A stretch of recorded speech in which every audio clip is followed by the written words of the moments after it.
الحمدللہ رب العالمین والصلاة والسلام علی سید المرسلین اما بعد فاعوذ باللہ من الشیطان الرجیم بسم اللہ الرحمن الرحیم. پڑھیے الصلاة والسلام علیک یا رسول اللہ وعلی آلک واصحابک یا حبیب اللہ. الصلاة والسلام علیک یا نبی اللہ وعلی آلک واصحابک یا نور اللہ. درود پاک پڑھنے کے بے شمار فضائل و برکات ہیں. نبی پاک علیہ الصلوۃ والسلام فرماتے ہیں، جس کا مضمون ہے جو جمعہ کے دن مجھ پر 200 مرتبہ درود پاک پڑھے اس کے 200 برس کے گناہ معاف کر دیے جاتے ہیں. ایک اور جگہ نبی پاک صلی اللہ تعالی علیہ وسلم کا فرمان ہے جس کا مضمون ہے اور دنوں کا درود فرشتے مجھ تک پہنچاتے ہیں اور جمعے کا دن پڑھا جانے والا درود بنفس نفیس میں خود سماعت کرتا ہوں.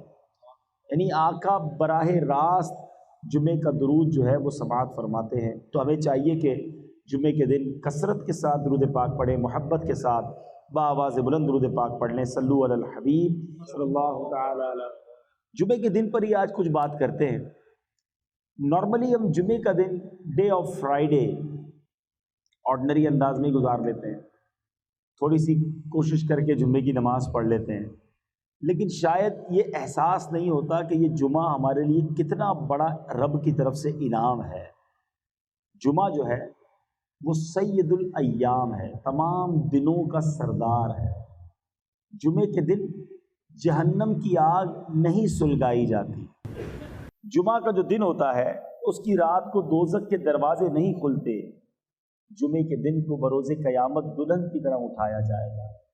جو مسلمان جمعے کے روز انتقال کر جائے وہ شہید کا رتبہ پاتا ہے اور عذاب قبر سے محفوظ رہتا ہے.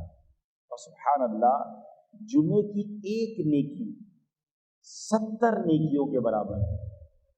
اسی لیے جب جمعے کے دن حج آتا ہے نا تو اس کو حج اکبر کہتے ہیں، کیونکہ حج بھی 70 حج کے برابر ہو جاتا ہے. ایسی کوئی اسکیم آ جائے، ایسا کوئی معاملہ ہو جائے کہ یار فلاں دن فلاں دنوں کے لیے کوئی اسکیم ہے، یہ کام کرو گے تو پیسے ڈبل ہو جائیں گے. فلاں ملک میں ٹیکس کم ہو گیا تو وہاں سے گاڑی منگوا لو، فلاں ملک میں نیا ماڈل آیا ہے تو ادھر کوشش کرو تو زیادہ پیسے بچ جائیں گے. ہم کاروبار میں جہاں جب پروفٹ نظر آتا ہے ادھر کوشش زیادہ کرتے ہیں. کئی کلومیٹر دور جا کر بھی اگر کسی اسٹور پر سیل لگی ہوئی ہو کہ 50% ڈسکاؤنٹ ملتا ہے تو ہم ادھر جا کے لیتے ہیں کہ یار فائدہ ہے. یعنی سیل لگا کر بہت سارے اسٹور والے سردیوں میں گرمیوں کا مال بیچ جاتے ہیں، گرمیوں میں سردیوں کا بیچ جاتے ہیں. ہم وہ بھی لے لیتے ہیں کہ چلو یار ابھی سردیاں نہیں آئیں لیکن سستا مل رہا ہے، جیکٹ لے لو سردیوں میں کام آئے گا. یعنی یہ ہمارا مائنڈ سیٹ ہوتا ہے، اس میں کوئی شرعی قباحت بھی نہیں ہے.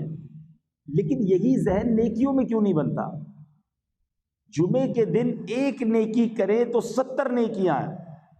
اب آپ بتائیے کہ مثال کے طور پہ کسی نے ذہن بنایا ہوا ہے کہ میں منڈے والے دن، پیر والے دن کسی مریض کی عیادت کرنے جاؤں گا، ٹیوزڈے کو میں نے فلاں غریب کی مدد کرنی ہے، تو منڈے ٹیوزڈے سنڈے کو جو کام کرنے 2-3 دن پہلے کر لیں اور جمعے والے دن کریں تاکہ 70 ٹائمز ملٹیپلائی ہو جائے. تو اگر میرا اور آپ کا یہ نیکیاں کمانے کا ذہن بن جائے نا تو انشاءاللہ ہم بہت ساری نیکیاں اکٹھا کر سکتے ہیں اور یہی نیکیاں آخرت میں کام آنی. یاد رہے مرنے کے بعد کفن میں جیب نہیں ہوگا اور قبر میں تجوری نہیں ہوگی. میرے اور آپ کے ساتھ جو جائے گی نا چیز وہ ہمارے اعمال ہی جائیں گے. یہ ہمارا سارا سرمایہ، سارے ہمارے ویزے، پاسپورٹ، ہماری جو بھی دنیا ہے وہ یہی رہ جائے گی. بلکہ بڑی خوبصورت بات کتابوں میں لکھی کہ جب انسان کا انتقال ہوتا ہے تو گھر والے آپس میں بات کرتے ہیں، ایک دوسرے سے پوچھتے ہیں کہ بتاؤ مرحوم نے پیچھے کیا چھوڑا ہے. مگر فرشتے جب بندہ قبر میں جاتا ہے تو آپس میں یہ گفتگو کرتے ہیں کہ بتاؤ مرحوم نے آگے کیا بھیجا ہے. اصل چیز وہ نیکیاں ہیں جو ہم نے آگے کے لیے جمع کر رکھی ہیں. اللہ کی رحمت سے ہر ہفتے میں ایوری ویک ہمیں ایک دن ملتا ہے جس میں ہم خوب نیکیاں کما سکتے ہیں. ہمارے بزرگان دین ہر جمعے تلاش کر کر کے نیکیاں کرتے تھے.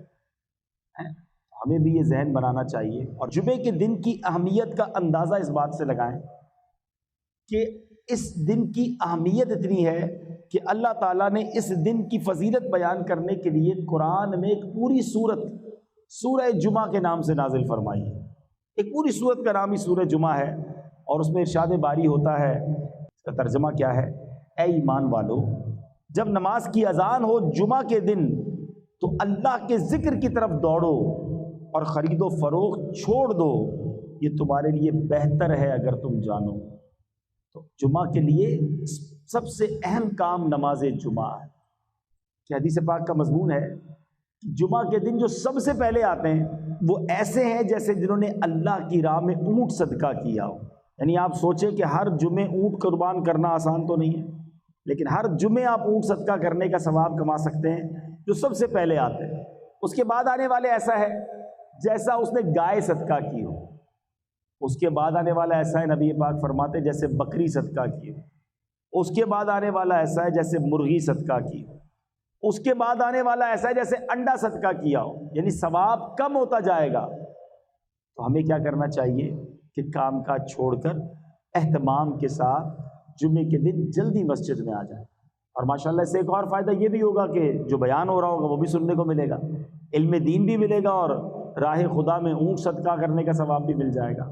تو جمعے کے دن کی تیاری ہونی چاہیے. اچھا, اسی طرح جمعے کے دن جہاں نیکیاں 70 بار ملٹیپلائی ہو جاتی ہیں نا, اور یہ اللہ کی شان ہے کہ اس دن کا مرتبہ بہت بڑا ہے, تو پھر گناہ بھی ملٹیپلائی بائی 70 ہو جاتا ہے.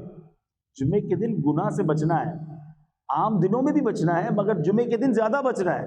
یعنی مثال کے طور پہ اگر کوئی شخص رمضان میں گناہ کرتا ہے تو ہم کیا کہتے ہیں, یار رمضان کے مہینے میں گناہ کر رہے ہو, یہ تو نیکیاں کمانے کا مہینہ ہے. مکہ شریف میں جا کر ایک نیکی 1,00,000 نیکی کے برابر ہے, مگر ادھر گناہ بھی 1,00,000 کے برابر ہے. جس چیز کی تعظیم زیادہ ہوگی نا, اس گھڑی میں, اس مقام میں, اس مہینے میں گناہ بھی زیادہ ناپسندیدہ ہوگا, اس کی سزا بھی زیادہ ہوگی. تو جمعے کے دن بالکل آپ نے اپنے آپ کو گناہ سے بچائے رکھنا ہے کہ کہیں ایسا نہ ہو کہ عبادت تو نہ کر سکے اور الٹا گناہ گار ہو جائیں. ہمارے گناہوں کا میٹر چلتا رہے. اللہ پاک مجھے اور آپ کو گناہوں سے محفوظ فرمائے, گناہ کرنے سے ہم سب کو بچائے رکھے. اب جمعے کے دن کرنے والے کام کیا ہے؟ احادیث میں یہ مضمون ملتا ہے کہ جو جمعے کے دن عمامہ پہنتے ہیں, جمعے کے دن عمامہ پہننے والوں پر اللہ کے فرشتے درود بھیجتے ہیں. تو کوشش کریں کہ کم از کم جمعے کے دن امامہ پہن لیا کرے. اپنے آفس میں رکھ لیں امامہ شریف اور جمعے کے دن پہن لیا کرے. ایک اور روایت میں آتا ہے کہ جمعے کے دن جو امامہ پہنتا ہے بغیر امامے کے 70 جمعوں کے برابر اسے ثواب ملتا ہے. 70 ٹائمز مور برکتیں ملتی ہیں. جمعے کے دن ناخن کاٹے جائیں تو تنگ دستی دور ہوتی ہے, روزی میں برکت ہوتی ہے. یہ سنت بھی ہے. یاد رہے کہ ناخن 40 دن سے زیادہ نہیں بڑھنے چاہیے, اور جمعے کو کاٹیں تو انشاءاللہ اس سے تنگ دستی دور ہوگی, روزی میں برکت ہوگی انشاءاللہ. تو اللہ پاک ہمیں نیکیوں کا حریص بنا دے. دنیا کے مال, دنیا کے کاروبار کی لالچ تو ہمیں ہوتی ہے, لیکن نیکیوں کی اگر لالچ ہو جائے نا, پتہ چل جائے کہ کہاں سے کیسے بڑی نیکی ملے گی, تو فوراً اسے حاصل کرنے پہنچے. صحابہ کرام کو بڑا شوق تھا, یعنی وہ نیکیاں تلاش کر کے نیکیاں حاصل کرنے کی فکر کرتے تھے. اب حضرت عثمان غنی کی مثال لیجئے کہ کتنے بڑے صحابی ہیں. آپ ذوالنورین ہیں, عشرہ مبشرہ میں ہیں, اور یقینی جنتی ہیں. نبی پاک سے 2 بار جنت خریدی. اتنی ساری نیکیاں ہونے کے بعد ہم جیسا آدمی تو کہے بہت ہو گیا, اب اتنی ساری نیکیاں تو ہو گئی, مگر صحابہ کرام رکتے نہیں تھے.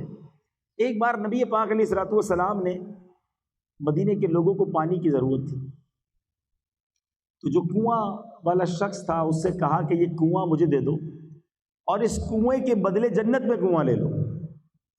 وہ شخص کہتا ہے حضور میرا یہی کاروبار ہے, میرا کام چلتا ہی اسی سے ہے, میں اسی پانی کو بیچ کر گھر والوں کا معاملہ کرتا ہوں. تو اس نے آفر کو قبول نہیں کیا. کسی طرح یہ خبر حضرت عثمان غنی کو پہنچ گئی. حضرت عثمان غنی نبی پاک علیہ الصلوۃ والسلام کی بارگاہ میں عرض کرتے ہیں کہ حضور وہ آفر میرے لیے بھی ہے، اگر میں وہ کنواں خرید کر مسلمانوں کے لیے وقف کر دوں تو کیا میرے لیے بھی جنت ہے، جنتی کنواں ملے گا؟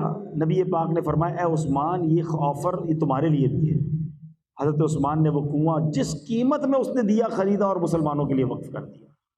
تو پتہ چلا کہ صحابہ کرام کو موقع ملتا، چانس ملتا کہ ادھر نیکی ہو سکتی ہے، وہ فوراً وہ نیکی کرنے کی کوشش کرتے تھے۔ ہم کاروبار کے لیے تو واقعی اتنے جس کو کہیں کہ ایگریسو ہیں کہ جیسے ہی موقع ملے کہ یہ کام کر لو ہم کر لیتے، اس ملک میں پہنچ جاؤ۔ اب دیکھیں نا اتنے سارے پاکستانی یہاں پہنچ گئے، میں دنیا میں جدھر جاتا ہوں ایسے ایسے ممالک ہیں وہاں بھی لوگ پہنچے ہوئے، موقع ملا، چانس ملا، دنیا نظر آئی، پہنچ گئے۔ لیکن کیا بالکل اسی طرح ہم آخرت کے لیے نیکیوں کے لیے وقت نکالتے ہیں؟ بلکہ یہاں تو حال یہ ہے کہ 5 وقت نماز پڑھنے کے لیے وقت نہیں نکال پاتے۔ یہ درست نہیں ہے، یہ زندگی کا انداز اچھا نہیں ہے۔ مرنے کے بعد ہمارے اعمال ہی ہمارے کام آئیں گے۔ اور آج میں یہ چاہ رہا تھا کہ چونکہ جمعے پر ہی بات ہو رہی ہے تو آج جمعے کے خطبے پر بھی کچھ بات کی جائے۔ جمعہ کے خطبے میں ہم ایک اعلان بار بار سنتے ہیں، الا لا ایمان لمن لا محبت له۔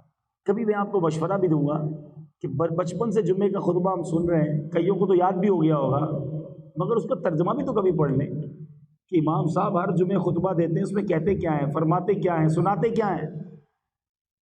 سنو اس کا مطلب کیا ہے، الا لا ایمان لمن لا محبت له، سن لو اس کا ایمان نہیں ہے جس کے دل میں نبی پاک کی محبت نہیں ہے۔ عشق رسول کے بغیر ایمان کمپلیٹ نہیں ہے۔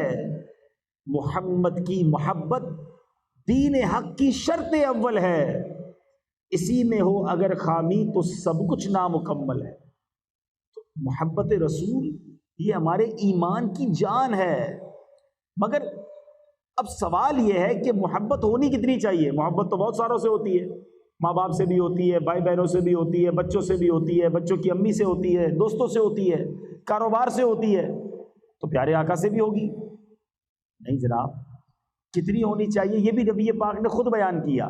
بخاری شریف کی حدیث ہے، میرے آقا فرماتے ہیں لا یؤمن احدکم